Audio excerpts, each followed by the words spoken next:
भगवान श्री कृष्ण, जिन्हें लोग लीलाधर के नाम से भी जानते हैं। जी हाँ, आपको बता दें यहाँ पर कि अब आज अपने इस वीडियो के माध्यम से हम आपको कलयुग के ऐसे 5 सत्य बताएंगे जो कि श्री कृष्ण बहुत पहले ही बता चुके हैं। महाभारत हिंदू का ही नहीं बल्कि समस्त मानव जाति का ग्रंथ माना जाता है। इससे प्रत्येक मानव को अच्छी शिक्षा और मार्ग मिलता है। प्रत्येक मनुष्य को इसे पढ़ना चाहिए, क्योंकि महाभारत में जीवन से जुड़ा ऐसा कोई भी विषय नहीं है जिसका वर्णन ना किया गया हो, जिसमें जीवन समाधान ना निकलता हो। इस ग्रंथ में देश, धर्म, न्याय, राजनीति, समाज, योग, युद्ध, परिवार, ज्ञान, विज्ञान, आध्यात्म और तकनीकी आदि समस्त विषयों का वर्णन मिलता है। जी हाँ, आज अपने इस वीडियो के माध्यम से हम आपको बताने का प्रयास करने जा रहे हैं। ये बात तब की है जब 5 पांडवों को वनवास मिला था। वनवास जाने से पहले पांडवों ने भगवान श्री कृष्ण से पूछा था, श्री कृष्ण, अभी ये द्वापर युग का अंत काल चल रहा है, बताया कि आने वाले कलयुग की गति क्या है, कैसी होगी। तो इस बार श्री कृष्ण जो कि लीलाधर हैं, वो कभी भी सीधा उत्तर तो दे नहीं सकते। जी हाँ, लेकिन तुम 5 भाई वन में जाओ और वन में जो कुछ भी दिखे मुझे आकर बताओ, तो मैं उसका कलयुग में प्रभाव बताऊंगा। इसके बाद 5 भाई वन चले जाते। वन में जो कुछ भी देखा उसे देखकर वो आश्चर्यचकित रह गए। आखिर उन्होंने वन में क्या देखा और श्री कृष्ण ने उनका क्या जवाब दिया, चलिए आपको बता दें। श्री कृष्ण के कहे अनुसार 5 भाई अब वन में निकल तो पड़े थे।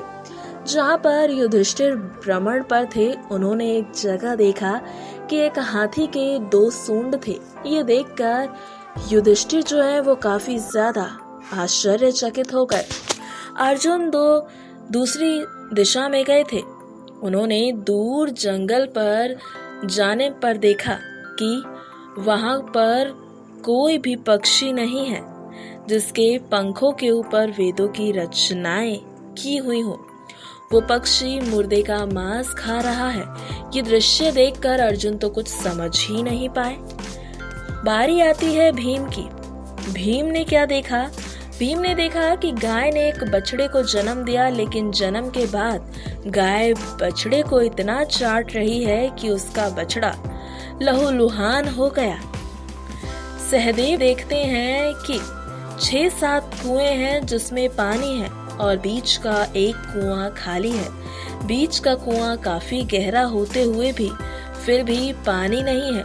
घोर आश्चर्य हुआ कि आखिरकार ऐसा हो कैसे सकता है। बारी आई नकुल की। नकुल क्या देखते हैं? एक पहाड़ के ऊपर से एक बड़ी सी चट्टान लुढ़कते हुए नीचे आ रही थी।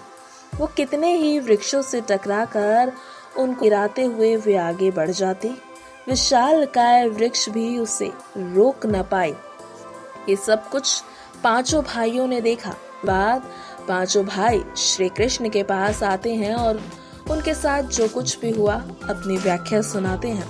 सबसे पहले युधिष्ठिर कहते हैं कि मैंने तो पहली बार 2 सूंड वाला हाथी देखा। ये मेरे लिए बहुत ही ज्यादा आश्चर्य की बात थी। इसका जवाब श्री कृष्ण कुछ यूं देते हैं कि धर्मराज, अब तुम कलिकाल की सुनो। कलयुग में ऐसे लोगों का राज्य होगा जो दोनों ओर से शोषण करेंगे, बोलेंगे कुछ और करेंगे कुछ, मन में कुछ होगा और काम करेंगे कुछ। ऐसे ही लोगों का राज कलयुग में देखने को मिलेगा। अर्जुन ने कहा कि एक पक्षी के पंखों पर वेदों की रचनाएं लिखी हुई थी, पर वो पक्षी मुर्दे का मांस खा रहा था। इस पर श्री कृष्ण कहते हैं कि कलयुग में ऐसे लोग रहेंगे जो बड़े ज्ञानी कहलाएंगे, विज्ञान की चर्चा करेंगे, लेकिन उनका आचरण जो है वो राक्षसी होगा। वो बड़े पंडित और विद्वान कहलाएंगे, लेकिन देखते रहना कि कौन सा मनुष्य कब मरे और हमारे नाम से अपनी संपत्ति कर जाए। जी हाँ, इस बात की ओर इशारा करता है। भीम ने बताया कि एक गाय जो कि अपने ही बछड़ों को चाट रही थी। इस पर कृष्ण कहते हैं कि कलयुग का मनुष्य शिशुपाल हो जाएगा। कलयुग में माँओं की बच्चों के लिए ममता इतनी बढ़ जाएगी कि उन्हें अपने विकास का अवसर मोहमाया में ही घर जो है वो पूरी तरह से बर्बाद हो जाएगा। सहदेव ने पूछा, श्री कृष्ण मैंने ये देखा 5-7 बड़े कुओं कि एक के बीच गहरा कुआं बिल्कुल खाली था, जबकि ऐसा तो संभव ही नहीं है। इस पर श्री कृष्ण ने जवाब दिया कि कलयुग में लड़की के विवाह में, मकान के उत्सव में, छोटे बड़े उत्सवों में तो लाखों रुपए खर्च कर दिए जाएंगे, लेकिन पड़ोस में ही अगर कोई भूखा प्यासा मर रहा होगा तो उसे पेट भर कर खाना नहीं खिलाएंगे। जी हाँ, आपको बता दें कि उसके बाद सहदेव की बारी आती है। सहदेव ने भी बताया जो उन्होंने देखा।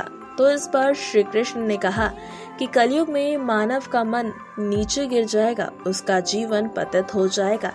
ये पतित जीवन धन की शिलाओं से नहीं रुकेगा, ना ही सत्ता के वृक्षों से रुकेगा, लेकिन हरि नाम के एक छोटे से पौधे हरि कीर्तन से मनुष्य जीवन रूपी पौधे का पतन होना रुक जाएगा। इसीलिए भक्त हरि भजन कलयुग में मोक्ष पाने के लिए उनके पास एकमात्र उपाय बचेगा। ये ऐसी व्याख्या थी जो श्री कृष्ण आज से सालों पहले पांडवों के साथ कर चुके थे, और देखा जाए तो आज के समय में ये बात जो है वो पूरी तरह से सत्य भी बैठती है। कलयुग के बारे में श्री कृष्ण ने जो भी उस समय बताया वो सभी बातें अब सही और सटीक बैठती हैं। अगर आपको आज की ये वीडियो पसंद आई हो तो लाइक शेयर ज़रूर करें। नेक्स्ट लाइन स्पिरिचुअल से आर्थिक रिपोर्ट।